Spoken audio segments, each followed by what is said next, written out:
Even before all that. But before we get to what song we're playing, I gotta do an intro, but I won't lie, I'm tired. It's it. These early mornings, yo, let me get into my zone. Girl, this is amazing. I hope it never goes away. Take a bullet past the lane. Take me to the clouds. Welcome back, ladies and gentlemen. I don't want to say welcome back because it's our first time here. But today's guest is... Where do I even start? Let's give this one the flowers it deserves. Today's guest, I can safely say, if you've ever told me I'm the best DJ, it's because of this person. If you ever told me you love the way I play music, it's because of this person. Because at one point, there was no me without this person. Brenzano's hot right now. So in terms of who taught me how to DJ, that was a skill I came to the party with. But who taught me how to DJ for people? Gotta give it up to this man right here. Wiz, welcome to the show, bro. Clapping music, clapping sounds. Short for Just one. short for having us, having you. Are you possible? Is it possible? It's rocking. Yeah, because I'm guessing when it rocks, it's gonna. That's why I put my foot there. So it stops rocking. Yo. Put the biggest foot. Right, so Just give us a little bit of an introduction to who was, where did you start? Because you've been doing this for a long time. a very long time. The reason why I finally agreed to do this episode Yeah. is exactly that. And I tell people this is the memoirs of Wiz. Yeah, it's my 25th year in the industry. Turned 40 just a week or two ago. And yeah, it's been a wild ride. Yeah. What products you use, bro? Yeah, I hear that a lot. The nightlife keeps you looking young. It's partly that. You don't have a choice. Yeah. If you present yourself incorrectly, I'm sure doesn't work in your favor. But yeah, the Wiz is what everybody gets to see, what I allow on my social media and stuff like that. But the flip side to that is Elaine. Just a hardworking dad. That's it, really. Short and sweet, like the juice we drink.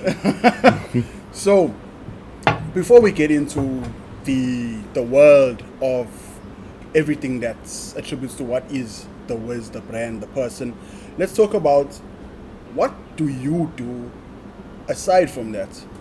Either something that brings you peace, things you like to enjoy, things that when you are just Elaine and you're not the Wiz, what is it that consumes your life? Consumes.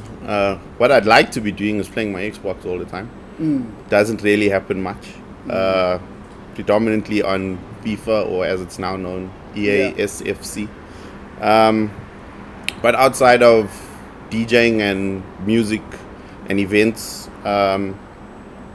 when we started this whole thing a long time ago, well, actually quite far into it, when the Double Trouble brand was born, I learned design so that we could design our own flyers and do things in-house.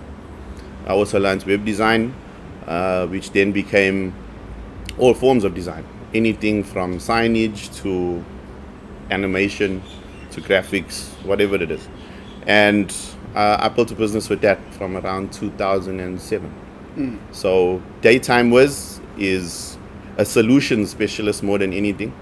If you come to me with your business and you say, listen, this is something that we feel we're lacking or we need to do, or we just feel that there's a hole somewhere, I'll think about it, come up with a solution, and from all the things I've learned over the 20 odd years, I try and execute it as best as possible. People actually do that. People actually come to you and say, look, I have a problem. That's an actual revenue stream, like an actual form of business. Yes, too. 100%. Interesting, man. So because of the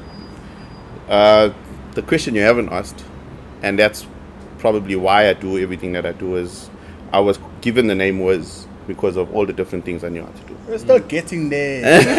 Yo, don't ask questions for us. It's part of the answer, though. All right, fine. It's part of the answer, though. Well, that question's gone now. No more going to ask that question. Yeah, I like challenges. I don't like being told I can't do something. I try and find a solution, and either we know the best people to do it, or we attempt to do it ourselves on a budget. What are you most comfortable doing? Because I know, like, for example, with the Xbox, you said obviously there's many different games that you said you like. You prefer the FIFA, right? So of all the things that you do, what's the thing that you find the most comfort in doing, or what's the thing that makes you the most uncomfortable doing? I still get butterflies every time I play. So that's comfort or discomfort, but there's like a switch that goes on in my head. The switch is turning from a lane towards as it's needed. So if I'll walk into a venue and I don't know I'm hosting that night, so I just came to play a set. And then it's like, hey, we need you to do that. That's my most discomforting or uncomfortable moment, but 2 seconds later, it's no problem, and we just do it. Why is that? Bro, talk louder. Even Melissa's trying to tell you, talk louder. We're projecting and you talking to them. Why is that something that's uncomfortable for you? Like when somebody says, okay, you're playing, but then can you host this or whatever? Playing is one thing. Like playing music, you're not actually directly engaging. When you gotta open your mouth and talk unscripted, saying certain things, it's just in the moment. And that's somewhere that I like being, in the moment. You'll find he fights with me all the time. There's no clips of you playing or doing this or doing that on Instagram. It's because I'm not thinking about it at the time. I'm not pre-scripting anything. I'm not thinking I'm going to do that and I'm going to catch it on camera. So it's just about living in the moment. I think we millennials, am I right? I think So, we just made it. yeah. Millennials, yeah. We in that crossover, so we grew up with the internet and social media and stuff like that, but at the same time we also lived in the old school, so just doing 3310. Yes. just doing what that was my second form. So with all that you said, you started, you've got your own business, this business where you provide solutions, and you're also the Wiz. I want to talk about where does the brand Durbantainment fall in all of this?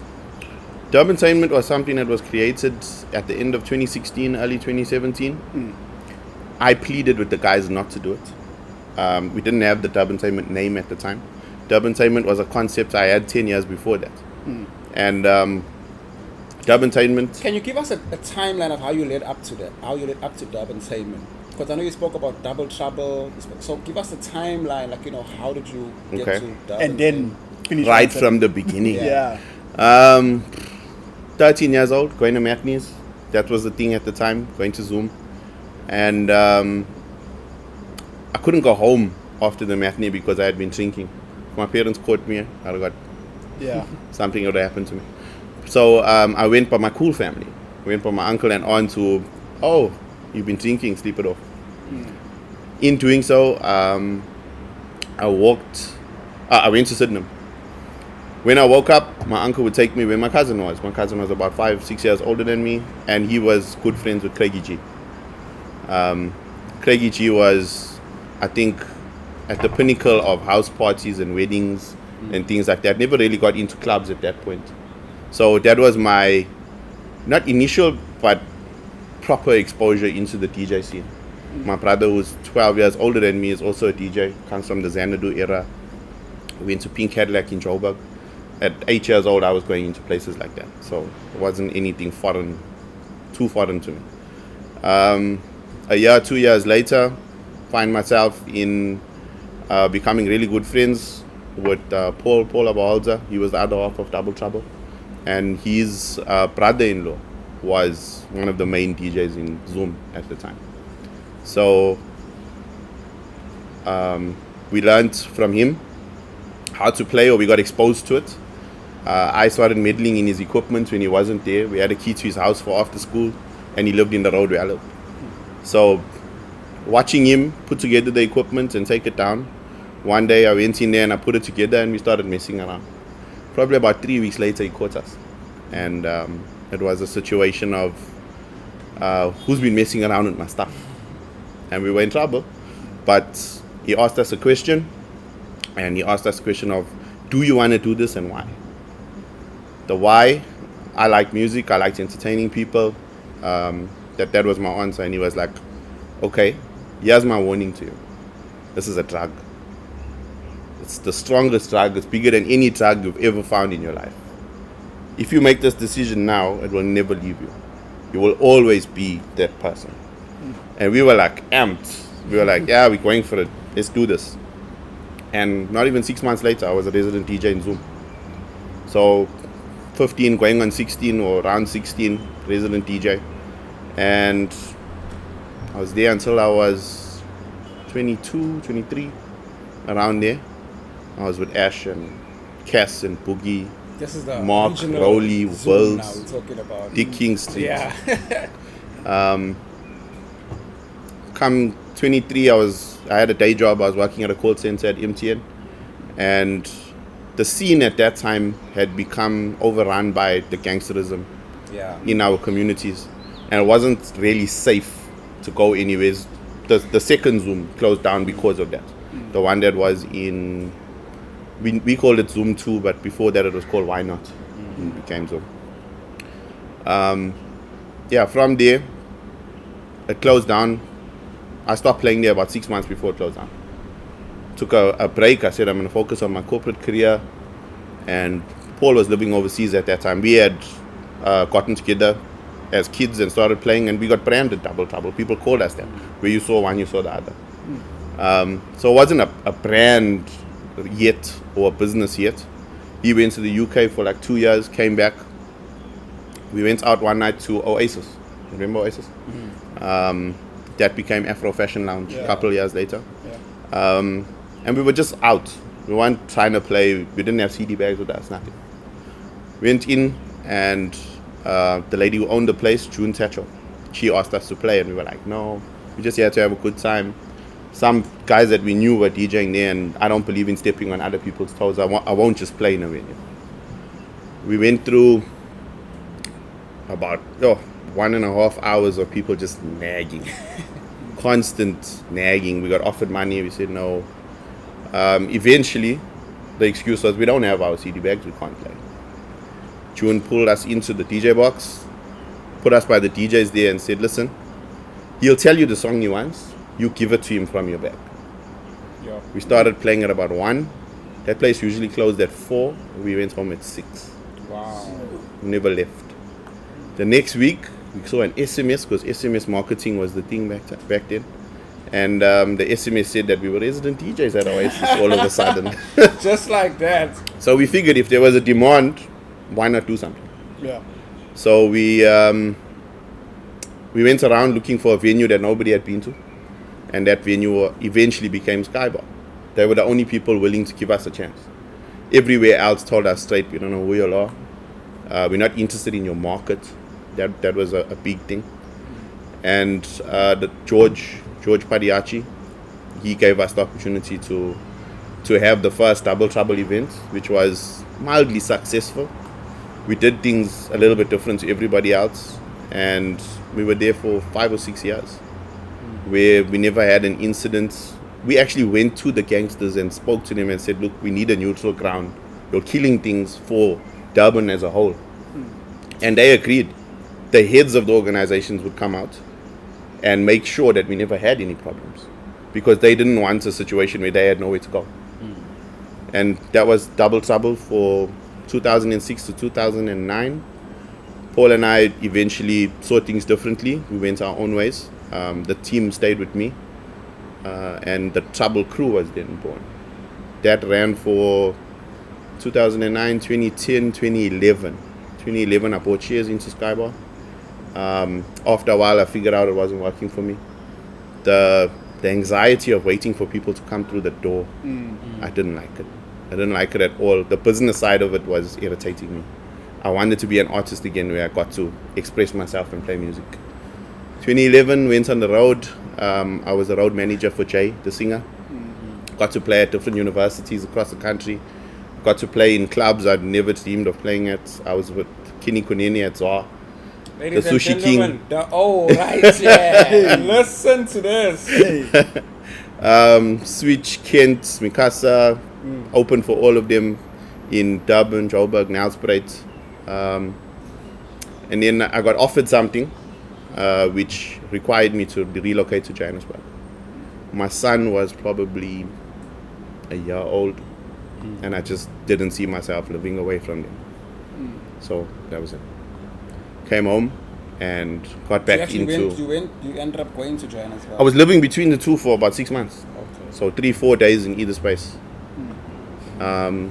Yeah, once the thing came up with my son, well, with that offer, and I was required to stay, 24 hours later I was back in Durban and never went back. That was it. Got into, what was it at that period? Bonkers in Florida Road. We were doing events there. We were doing events at a few other venues at the time. I can't remember which right now.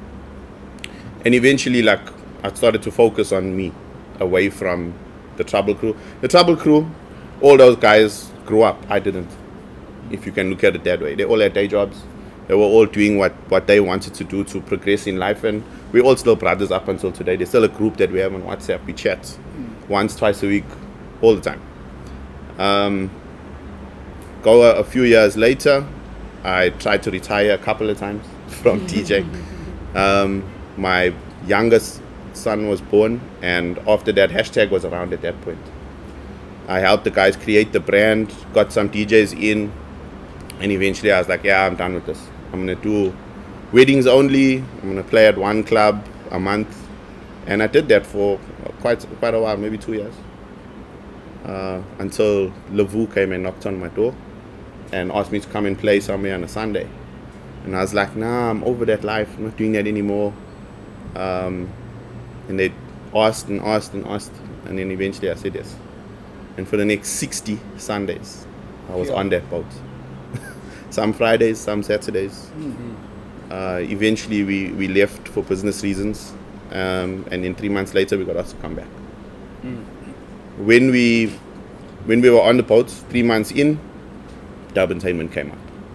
It was a case of 5 DJs, 1 rapper. So were you all on the boat at the same time frequently, and you're like, hey, let's just... Yeah. Yeah. It was exactly that. It was the guys saying, we work together as a unit, let's brand it. What is an actual boat? Yeah, it was a Lavu. boat, bro. They used to Oh. like go out and party Yeah, I while didn't you on know the... Double decker, 300 people on board. Oh yes, I know that's a white boat. It's still floating. Yeah, still there. Still there by Zach's around the Let's corner. not try it. Short. I was against it because I had gone through these things before, partnerships, and eventually somebody in the group thinks they're better than the next guy, and there's an argument. He pulls away, and I told him it's gonna happen. I've seen it, and Durban Entertainment didn't last 3 months before somebody did that, or 6 months before somebody did that. They broke away. We kept the group together, and eventually, as time went on, it was just myself and Tanks. Yeah. So what was the idea behind Durban Entertainment? What was brought to the table? Event company, straight up. We had a way of making sure any event we did, it was full. And it worked for us at the time. It really did. For close on to 2 years, we worked together. And it went well. It really did go well until we left the boat. So let's fast forward to today. Who are the current Durban Entertainment members, and what is Durban Entertainment's plan? Like, what's the vision? Durban Entertainment at its core primarily is Sanks and myself. But we have guys who fall under the umbrella when required. So you've worked under the Durban Entertainment umbrella a couple of times, a lot of times. Craigie G, the same.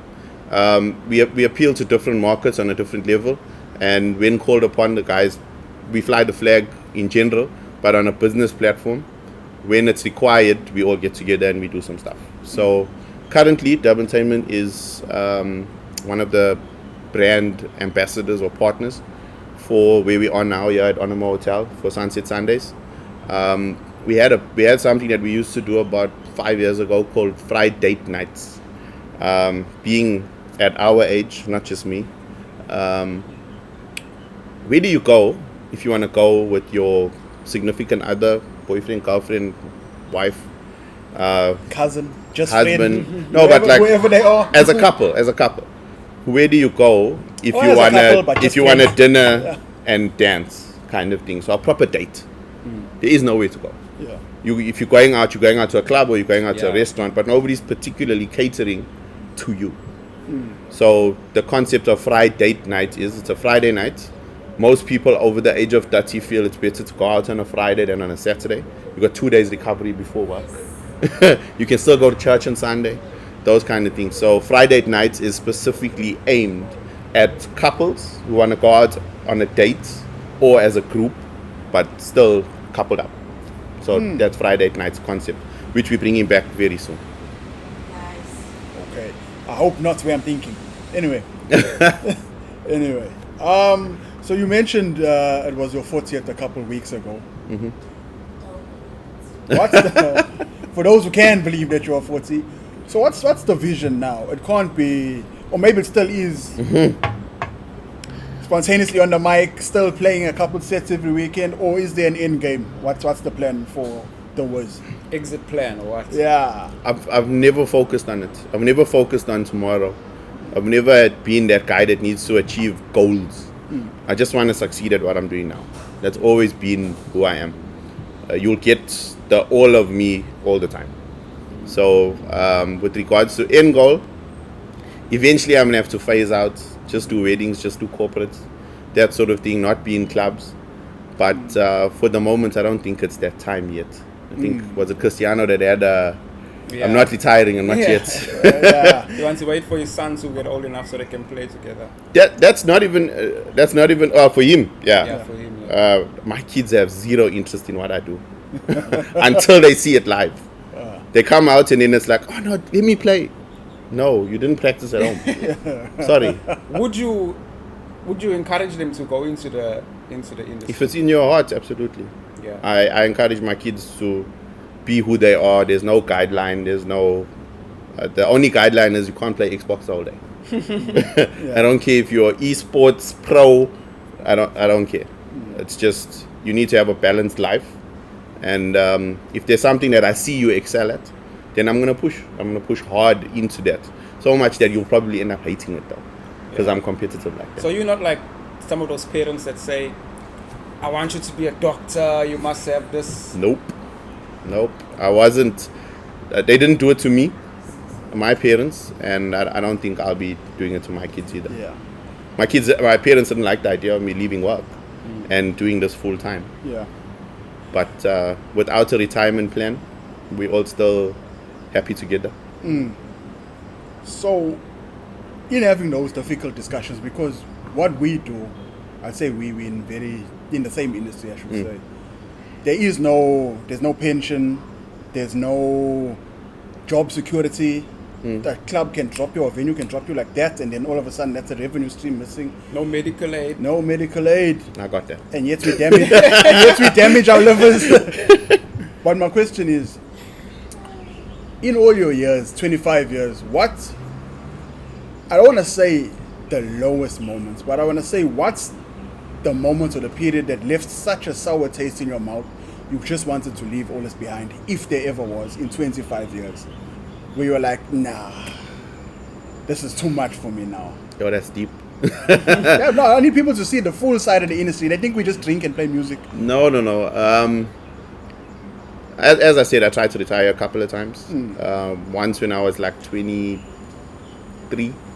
around there. Early retirement. Yeah, well, I was doing it for almost 10 years at the time. Anderson. United. Oh.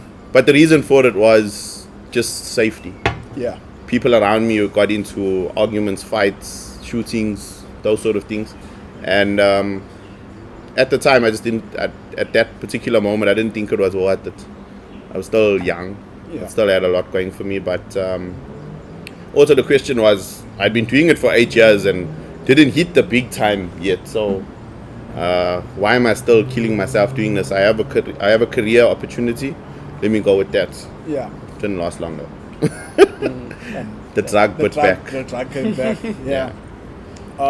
So it was due to external factors, we can say. Absolutely. I've Yeah. never had anything worry me enough to say I'm not doing this anymore. Yeah. Even with the relationship issues which we have with friends or DJs will become part of our families.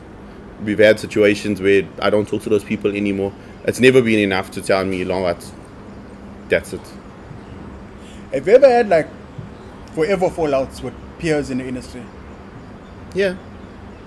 How do those things come about? Is it egos? Is it one's doing more, one's getting paid more? Like, how do you fall out with somebody who you build with or you've built something with in this industry? It could be one's doing all the work and one's not, or one's doing a lot of the work and what you expect from the other person just never comes to the fold. That's happened for me. There's been glory seeking, people who want to be no longer part of the group, and it happens with every boy band. Everybody wants to be Justin Timberlake. Everybody wants to be Omarion. So it's normal. It's absolutely normal. So for me, again, it's living in the moment, not expecting or not preparing for those kind of things, because you want what you're doing to work. And last year, for the first time, I started to consider doing everything on my own. Not everything totally, but having a business that's just purely mine. So from all the partnerships I've had over the years, I've actually merged a lot of it into a new company, which is just me as the sole director. Okay, guys, so are we recording? Yeah. Right. If you liked and enjoyed this episode so far, we are not even close to being done. Please like and make sure that you subscribe to our YouTube as well. We're on the road to getting to 500 subscribers, and we're getting we're there hustling, help us. smoothly. Please like. Most of you all that watch the footage don't subscribe to us, so please subscribe. And that being said, let's get back into it. No, I don't want to get back into it. I'm talking about this thing that Khaled's got. Why they can see other Khaleds being great, but they won't like. They'll just watch. They'll just watch. But they won't let me like this. Let me share this. But then, when we get billions of subscribers and we're having all the, these are also my Kali, I knew them. My cousin. Yeah. Or you get that message Christmas time, cuz haven't spoken in long. Me and so need clothes. Yeah. But anyway, that's a topic for another day. We're getting back into it, and I wanna get back. I'm gonna start the second half off with one of, it's a positive controversial topic. There's an argument that has been made that in the last, let's say the last 5 to 6 years, as another side job phones me, there's an argument that has been made that in the last 5, maybe 6 years, there is a venue that's not a club, but it was the best club to be at every weekend. If you don't know, we are talking about Times Square. Times Square, if you know, you know. If you don't know, it's giving like people who must reform, it's gone. And you just had to be there at that time. Just go look at TikTok, Instagram, Times Square. Search it, the videos are there. The proof is in in socials. It is. That place did so much for me personally. And again, the bro here opened the door for me. A lot of you all know me from Times Square. It's because he said, Dewa, come play. Because Sang said, come play at Olympus. Because we can go back. I can also have a... Further back. I cannot Peaky Blinders. No, Olympus was first. Oh, yeah. Olympus was first. But anyway, the points I'm making is Times Square was that venue. It's a destination venue, even if you lived in the city. How did we get Times Square, and what made it so special? I actually played at the opening, in the opening month of the first Times Square, which was in Florida Road. Yes. And that event did not go well at all on New Year's Eve. The cops, being Florida Road, the cops had 4 roadblocks. In any entry point was closed, so nobody was able to get to the venue, and it was a damn shame, because that venue, we were in that lower section, the courtyard. It didn't even have the courtyard back then. It was concrete, no grass. Fast forward 9 months in the same year, I went to do a wedding for somebody in Zimbabwe, and while playing at the wedding, one of the owners of Times Square was there. He came up to me. He's like, "Hey, bro, we need to have a conversation. Need you to come and play just once or something like that." And we went. had a conversation. I played there maybe 2 weekends in a row, and then it just became home straight away. And this was late 2018, maybe going into 2019, somewhere around there. About right. Yeah. And 2019, we went through the year where more and more people found out about it, and the culture started to grow. And then 2020, we got shut down because of COVID. And I think that's actually one of the best things that happened to Times Square.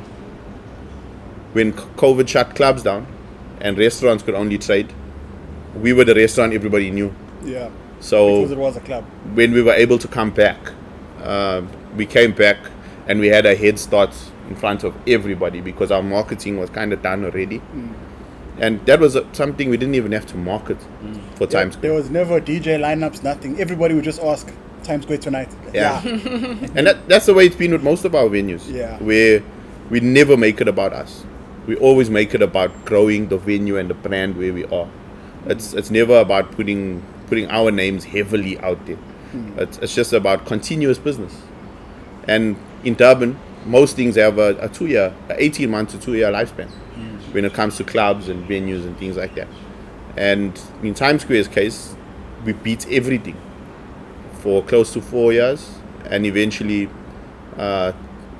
landlord just kicked us out because we were more than what they bargained for. Yeah. If I can put it that way. Yeah, definitely more. We were more than what we bargained for too. But just goes to show, having the right team, longevity is guaranteed. Absolutely. And the right recipe. Yes, recipe is 100%. important. I just want to also go back to mention something, because I know Bezos spoke about how you've helped him a lot in the industry, right? Knowingly. But you've helped me unknowingly even. I remember this conversation. Yes. And I wanted to put it on record, on camera. He told you don't dollar. No. No. I'm just asking. Back when Double Trouble was still around, Elaine still had that ponytail action thing going on. Antonio was managing us, me and my bra, Tyrant TSB. He decided to manage us with the rapping stuff, right? And shout out to Antonio, also my brother, my bro, for forever. You still work together, right? In terms of shows and stuff. He took us to, what was it called? The W Radio, I think. Yeah, Which DYR. which you didn't touch on. So I'm just bringing it up. Maybe you can elaborate a bit about that workshop. It was in the workshop. We went there for an interview with Double Trouble. My family's at home. They got the radio on. They got the cassette recording. Everything. So when I come home, I can hear. I don't know what was even your intro, but we got there, met Elaine, met Paul, Double Trouble, and they interviewed us. So I wanted to officially thank you, bro, for you are the first person that created a platform for me to be officially on radio. So thank you. We didn't even know at the time that you look, and now the circle comes back full circle, and then okay. Yeah, that was. But the W radio stuff, how did it work? And I want you to tie that question into speaking about your thoughts on Happy Valley Radio. I love the idea. I love the concept. Something that I wanted to create for many years. You know where we're going to from here. Yeah. So W Radio, DYR 105.1. Still remember all of that stuff. Give it a phone number. We actually used our personal line when we were on the show. We got a call from the then manager. He could still be the manager now, Miles. Our brand, Double Trouble, became exactly what we wanted it to be, bigger than the individual person. And the concept was that you would know the brand without even knowing us. And it transcended a little bit away from just colored market, but tapped Indian and tapped into the black market as well at the time. And we got this phone call from Miles asking to meet, and we were ultimately given a radio show, a lunchtime radio show that was from 12 to 3 every day. I can't remember exactly what. Something about being in trouble with Double Trouble. I think we went in our like school uniforms at the 2007, huh? Yeah, 2007. So the brand was big enough for people to start calling us to do these things. And the idea was, DYR was predominantly just black. And they wanted some sort of a colored following, and we were in pole position at the time for the opportunity. So we did that for 2 years initially with that show. It then changed. We changed venues from the workshop. We went to 320 West Street. The Trouble crew then took over a show as well on weekends, on Saturday between maybe 3 and 6. I also did a top 40 from 9 to 12. So I would finish in a club Saturday morning, 7, 8 o'clock. Whether I had time to go home and change would be one thing, but I would end up on air drinking power play and eating Romani creams because the sugar rush is what kept you awake. And then only at 12 o'clock I'd get to go home. So yeah, it was interesting times. But Durban Youth Radio was an amazing experience. I wish it had grown into something that allowed me to explore radio a little bit more. Unfortunately, there's always this fight because of the different things that I do with paying today's bills or investing in tomorrow's brand. And it's a struggle, a daily struggle, especially having kids and having things to see to at home. Being single and just doing whatever you want with your money, it's a blessing in disguise. But at the same time, I wouldn't trade it for the world. So Happy Valley Radio, I saw somebody post something about it on Facebook, and when I saw the video of the studio, I was like, crazy. Wow, Looks guys are insane. really doing it. Yeah. I'm sad that it's so far from where I live, and it's aimed at predominantly the Durban South Basin, but I'm happy that it's happening at all. And the faces that I'm getting to see on Happy Valley Radio, and I listened to Blended Show the other day, and I was so impressed. Even the quality of it too. But it's been done with the correct equipment. Everything is being done correctly. There's an on-air light. There's a clock. It's all the stuff that you see in professional studios done at a smaller level. Yeah. And when you see that, you know people mean business. We tried something. He knows where I'm in a spiral to, which was Radio of Color. During lockdown, we all started doing the live streams separately, and we were all competing with each other. And some of us just put our heads together and said, "Listen, you take that time, I'll take this time, and we'll put it under one house, and we'll make something of it." And the aspirations from Radio of Color were what Happy Valley Radio is. We just never quite got there as a team. Once everybody went back, lockdown stopped. We didn't have the time on our hands anymore. Those of us who our incomes were heavily knocked and gutted, we needed to now make up for that. So once lockdown was over, we had to focus on generating income and getting back to normal life. So eventually I had to pull away from Radio of Color, and most of the guys did. But the brands that came out of it are doing so phenomenally well today, which we love and respect. I could even say I'm a brand that came from Radio of Color. True. Got a lot of... Your eccentricities were fully on display with Radio of Color. Let's just say I was very green. I wasn't aware the lasting effects of today's video on any particular day. But I don't regret anything. I'll say that. It was an amazing experience, and that's gonna fall. It was already... There's no way I could have caught it. Now that we've gotten the broad spectrum of who you are and your credentials to have a voice about industry related topics, for those people who are currently DJing and are just bad at it, or for people who are looking to become DJs, what would you say the most important aspect of being a DJ in an industry where you wish to have longevity? What is it that you feel that the strongest quality or biggest aspect a person should have? So we got notes, but some things never change. Did it die? No, Oh. So they can still hear us. Yeah, we'll wait for our You can think technical like guy to come back. You can think like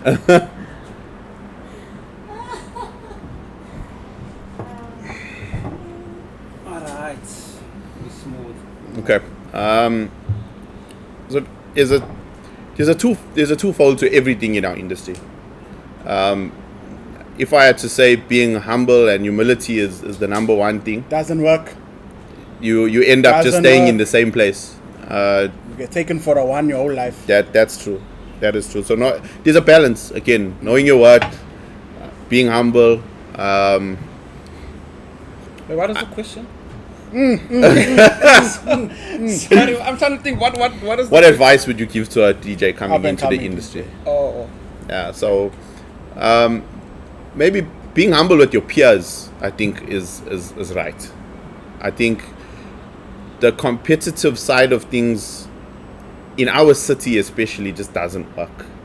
It doesn't work to try and claim or to even enter a competition and still win and then say you're number one afterwards. You're still technically not number one. Yeah. So always be willing to learn. There's something out there that you don't know up until now. Like, technically, I'm not the best DJ at all. I've never focused on scratching. I've never focused on the effects side of things or trying to be chaotic or dilutes or one of those guys who are the best at controlling their DJ equipment. But what I know I'm good at is interacting with people. I know that the number one reason that we do what we do is the listener, the dancer, the person on the dance floor, the person having a good time. When we were kids back in Zoom, I used to actually DJ upside down.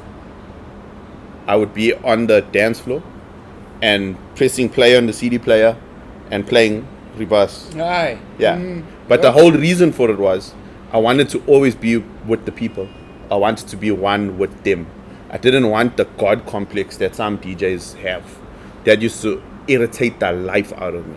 As a youngster, I watched all the DJs that I grew up around, and I never really picked what they were good at. I picked what they were bad at.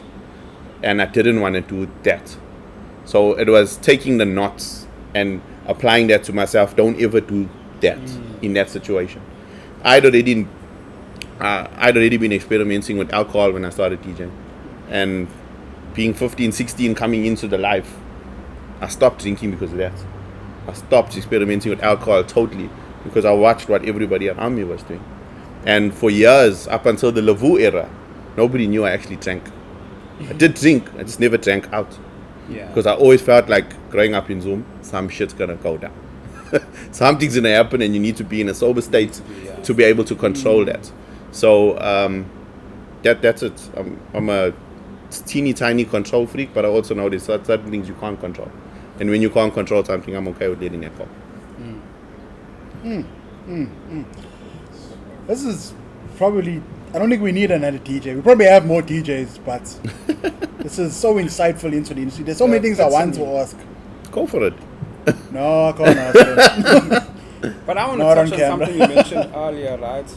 In terms of on a business sense, how do you get to buy shares in Skybar? How do you do? Because I know now, that was a while back. Because I know now you've got easy equities and stuff. It's easy to buy shares. But back then, how were you saying, okay, let me go and buy? The level of Foresight. that you have to have. We were there for so long and we operated so well. That's one of my good friends still today. And he saw value in what we did. So it was as easy as the conversation we're having right now.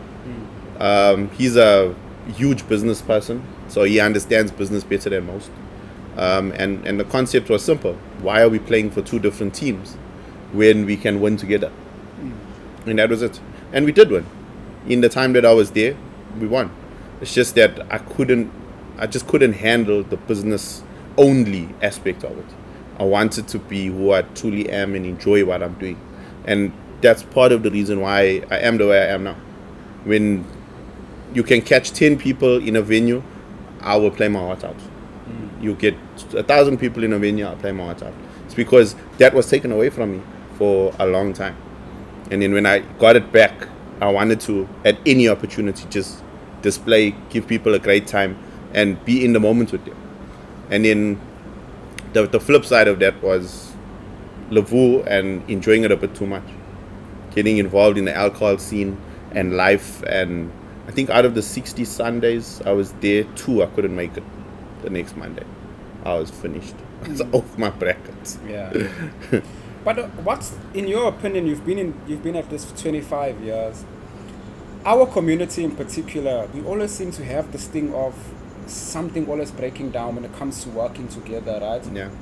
And I really hope that this Happy Valley thing continues for as long as possible, because it's something that's coming out of Windsworth. They actually have the radio station in Windsworth, in the community hall there. But aside from that, in your experience, what do you think is the thing that always breaks friendships, breaks partnerships, breaks things in Wanting to be king. Wanting the crown. Simple.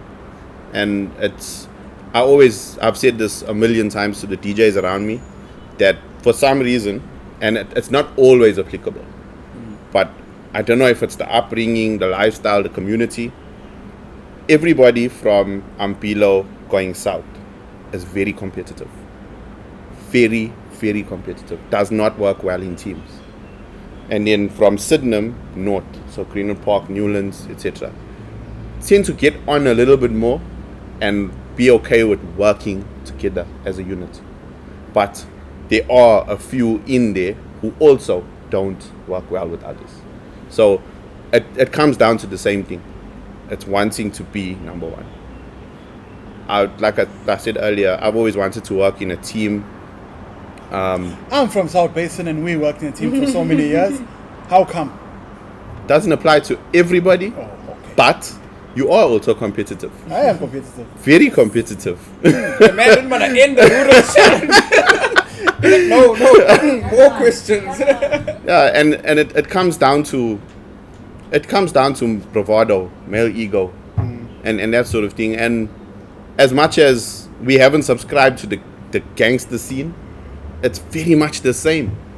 In a gang, there's always somebody who wants the crown. And eventually, everyone wants to be Justin Timberlake. Everybody wants to be number one out of the crew. I'm okay with not shining. I'm okay with, as long as I'm counting my pay to go home with, I'm okay with that. I'm okay with sitting in the background.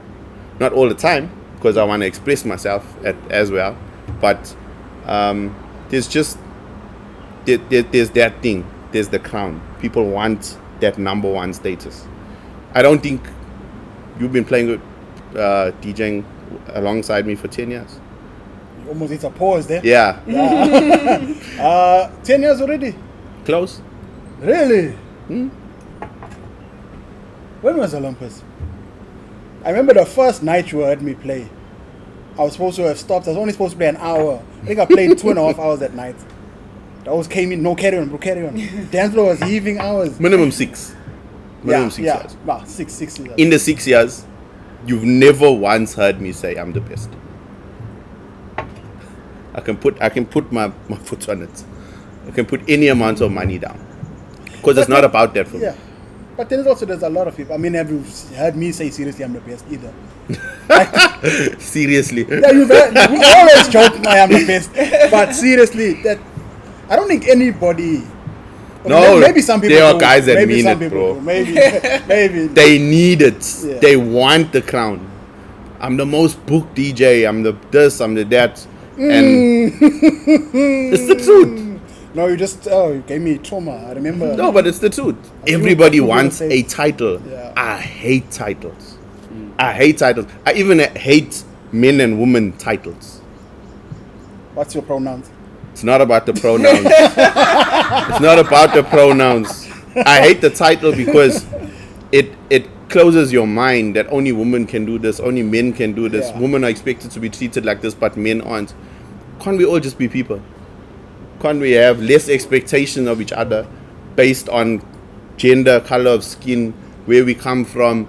The fact that you all are from Windsor and I'm from Newlands, immediately there's a thing between us to say, traditionally, this is who you are. I get what you're saying. Yeah. I'm not for that. I've got people that I call brothers who are not from my area, not from my city. It's. I like to see people for people. If you've got a shortcoming, and that's who you are, I'd probably tell somebody else about it too, but I'd also tell you to your face at the same time. I would come to you and say, don't do that. Don't be like that. Don't be that person. And I'll call you out on it straight. Because just want to see. That's what I was going to say. People don't like that. That's another thing. That's okay. No, I want people Yes, to. that you become the issue. I want people to be better. 2 weeks ago, I'm playing and he comes and he stands next to me and he goes, "Why are you playing like this?"